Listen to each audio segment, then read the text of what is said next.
अधिक पूजा पाठ करने वाले अधिक दुखी क्यों? हमें मिलने वाले सुख या दुख का कारण भगवान नहीं अपितु हम ही हैं। हमारे कर्म ही हमें सुख दुख देते हैं। कर्म सकौम व निष्काम होते हैं। सकौम कर्म यानी ऐसे कर्म जिनके बदले में हम कुछ भौतिक सुख सुविधाएं चाहते हैं। ऐसे कर्मों का फल सुख दुख के रूप में मिलता है। निष्काम कर्म वह है जिनके बदले हम केवल भगवान को प्राप्त करना चाहते हैं। ऐसे कर्मों का फल भगवत प्राप्ति के रूप में मिलता है। अब बात आती है कि ज्यादा पूजा पाठ करने वाले ही दुखी क्यों रहते हैं।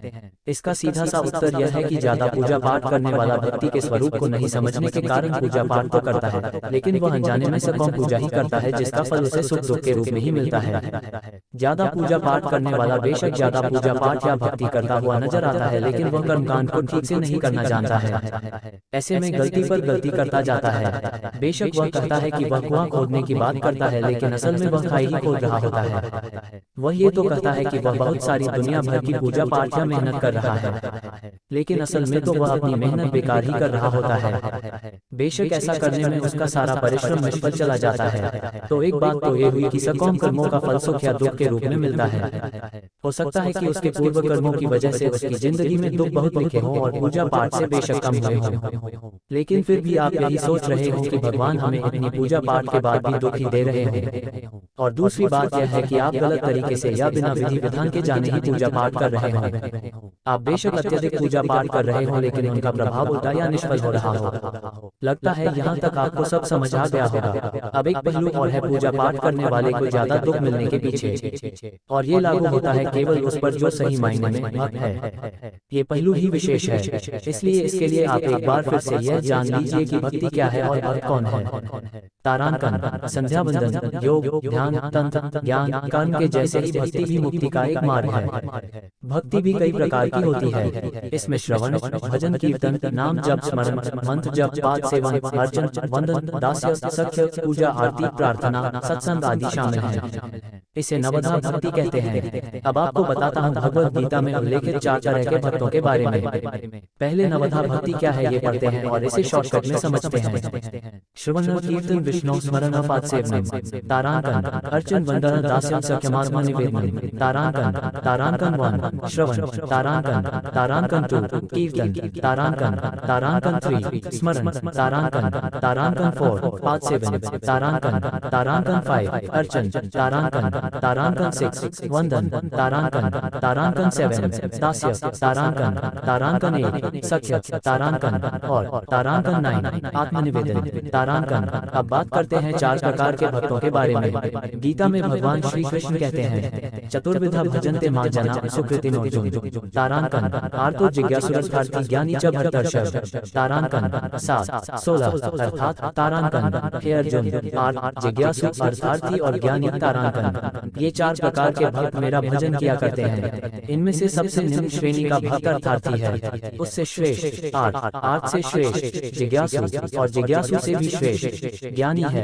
एक आर्त, आर्त भक्त वह है जो शारीरिक कष्ट आ जाने पर या धन वैभव नष्ट होने पर अपना दुख दूर करने के लिए भगवान को पुकारता है। यही दुखी ज्यादा रहता है और भगवान को दोष देता है कि मैं तो इतना सारा पूजा पाठ करता हूँ लेकिन फिर भी मुझे इतना दुख। इसकी एक वजह उसका प्रारब्ध भी होता है। 2 जिज्ञासु, जिज्ञासु भक्त अपने शरीर के पोषण के लिए नहीं वरन संसार को अनित्य जानकर भगवान का तत्व जानने और उन्हें पाने के लिए भजन करता है। ये भक्त भी भगवान से कुछ चाहता है, क्योंकि जिज्ञासा भी तो किसी चीज को चाहना ही है। 3 अर्थार्थी, अर्थार्थी भक्त वह है जो भोग, ऐश्वर्य और सुख प्राप्त करने के लिए भगवान का भजन करता है। उसके लिए भोग पदार्थ व धन मुख्य होता है और भगवान का भजन गौण। ये भक्त भी सुख दुख पाता है क्योंकि इसका उद्देश्य भी सकौम कर्म है और सकौम कर्म का फल सुख दुख के रूप में मिलता है। बेशक आपके द्वारा की गई भक्ति का फल अवश्य मिलता है। 4 ज्ञानी, अर्थार्थी और जिज्ञासु तो सकौम भक्त है, परंतु ज्ञानी भक्त सदैव निष्काम होता है। ज्ञानी भक्त भगवान को छोड़कर और कुछ नहीं चाहता है,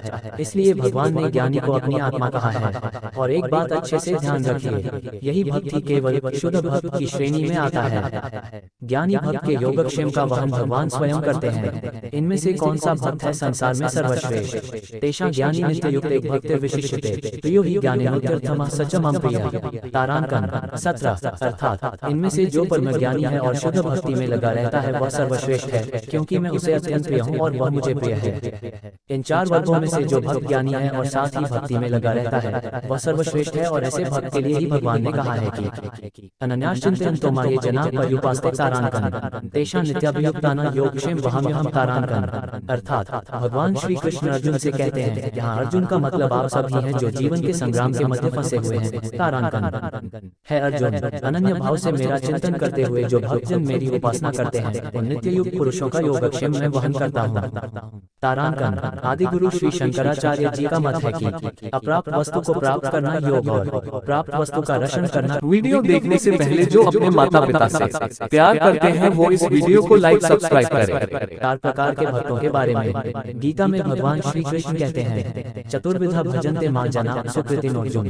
तारांकन आर्तो जिज्ञासुरर्थार्थी ज्ञानी च भक्तर्षभ। तारांकन 7-16 अर्थात तारांकन हे अर्जुन, आर्त जिज्ञासु अर्थार्थी और ज्ञानी तारांकन ये 4 प्रकार के भक्त मेरा भजन किया करते हैं। इनमें से सबसे निम्न श्रेणी का भक्त अर्थार्थी है, उससे श्रेष्ठ आर्त से श्रेष्ठ जिज्ञासु और जिज्ञासु से भी श्रेष्ठ ज्ञानी है।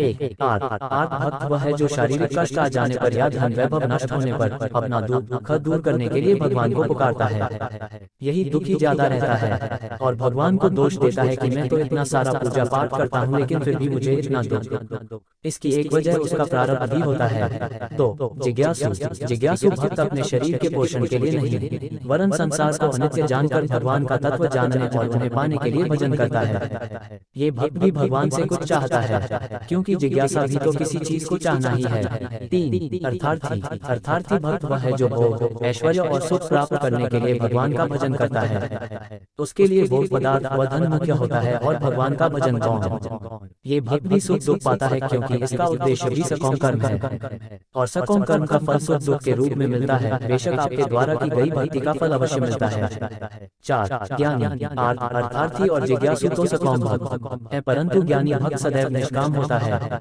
ज्ञानी भक्त भगवान को छोड़कर और कुछ नहीं चाहता है, इसलिए भगवान ने ज्ञानी को अपनी आत्मा कहा है। और एक बात अच्छे से ध्यान रखिए, यही भक्त ही केवल शुद्ध भक्त की श्रेणी में आता है। ज्ञानी भक्त के योगक्षेम का वहन भगवान स्वयं करते हैं। इनमें से कौन सा भक्त है संसार में सर्वश्रेष्ठ? तेषां ज्ञानी नित्ययुक्ते भक्तिर्विशिष्यते प्रियो हि ज्ञानिनोत्यर्थमः सचमं प्रियः। तारांकन 17 अर्थात इनमें से जो परम ज्ञानी है और शुद्ध भक्ति में लगा रहता है वह सर्वश्रेष्ठ है, क्योंकि मैं उसे अत्यंत प्रिय हूँ और वह मुझे प्रिय है। इन 4 वर्गों में से जो भक्त ज्ञानी है और साथ ही भक्ति में लगा रहता है वह सर्वश्रेष्ठ है, और ऐसे भक्त के लिए ही भगवान ने कहा है कि अनन्याश्चिन्तयन्तो मां ये जनाः पर्युपासते तारांकन तेषां नित्याभियुक्तानां योगक्षेम वहाम्यहम् तारांकन। अर्थात भगवान श्री कृष्ण अर्जुन से कहते हैं, यहाँ अर्जुन का मतलब आप सब ही हैं जो जीवन के संग्राम के मध्य फंसे हुए हैं। तारांकन है अर्जुन, अनन्य भाव से मेरा चिंतन करते हुए जो भक्तजन मेरी उपासना करते हैं उन नित्ययुक्त पुरुषों का योगक्षेम मैं वहन करता हूँ। तारांकन आदि गुरु श्री शंकराचार्य जी का मत है कि अप्राप्त वस्तु को प्राप्त करना योग और प्राप्त वस्तु का रक्षण करना क्षेम कहलाता है। हमारे जीवन का संघर्ष भी तो प्राय 2 भागों में विभाजित ही रहता है कि हमारी सारी भागदौड़ अप्राप्त की प्राप्ति के लिए ही होती रहती है और हम चिंतित रहते हैं उस सब के रक्षण के लिए जो हमारे पास है। वस्तुतः हमारा कोई भी कार्य तभी यशस्वी हो सकता है जब हम अनन्याश्चिन्तयन्तो अर्थात संकल्प के विषय में निरंतर सोचते रहें। हमारा चिंतन पल भर को भी बाधित न हो। पर्युपासन परि इक्वल्स अच्छी तरह एवं उपासन इक्वल्स सर्वस्व समर्पण अर्थात एक निश्चित लक्ष्य के लिए हर संभव प्रयास और नित्ययुक्ता अर्थात आत्मसंयम। इस तरह जब संकल्प का सातत्य, सर्वस्व समर्पण और आत्मसंयम ये 3 कुंजियां हमारे हाथ लगती हैं तो भाग्य का ताला स्वयं ही खुल जाता है। अर्थात योगक्षेम का भार स्वयं भगवान वहन किया करते हैं, यही शाश्वत सत्य है। अब इसको बिल्कुल सरल भाषा में समझ लीजिए। एक लाइन में भगवान कहते हैं कि जो परम ज्ञानी भक्त हैं और जो अनन्य भाव से मेरी उपासना करते हैं उनकी जो जरूरतें हैं वह सब वो अपने आप पूरी करते हैं, और जो आपके पास है उसकी रक्षा का भार भी स्वयं भगवान अपने कंधों पर लेते हैं। ये ठीक उसी तरह है जैसे एक छोटे बच्चे के खान पान, रहन सहन आदि की सारी जिम्मेदारी माता अपने सिर पर लेती है। बच्चे को इस विषय में चिंता करने की जरूरत नहीं होती है, माता इस विषय में स्वयं चिंता करती है। अगर हम ऐसे अनन्य भक्त बन जाते हैं तब आप यह नहीं कह सकेंगे कि हम तो इतनी सारी पूजा पाठ करते हैं फिर भी इतने दुखी क्यों हैं। एक बात और भी है, कई बार भक्त पर भगवान की विशेष कृपा होती है, जिसके फलस्वरूप भगवान प्रयास करते हैं कि आपके प्रारब्ध का फल इसी जन्म में या एक ही बार में कट जाए। ऐसे में वे आपसे ज्यादा पूजा पाठ भी करवा सकते हैं, क्योंकि फल तो कर्म करने से ही मिलेगा। ऐसे में आपको इसे दूसरे दृष्टिकोण से समझना होगा, इसे आप भगवान की कृपा ही समझिए। कई बार जीवन के अंत में या मृत्यु के समय आपको भगवान अत्यधिक कष्ट भी दे सकते हैं। असल में वो कष्ट तो आपके कर्मों के ही होते हैं, लेकिन उन कष्टों को भगवान इस तरह से व्यवस्थित कर देते हैं कि अंत समय कष्टों की वजह से केवल भगवान का नाम ही याद रहे, ना कि किसी सगे संबंधी या भौतिक विषय वस्तु का। और मृत्यु के समय हमारा जो भाव होता है, हम उसी को प्राप्त करते हैं। ऐसे में भगवान की याद बनी रहने से ईश्वर आपके लिए भगवत धाम का रास्ता खोल देते हैं। तो ऐसे में यह न कहे कि भगवान ने उन्हें इतने कष्ट दिए, वो तो इतना पूजा पाठ करते थे।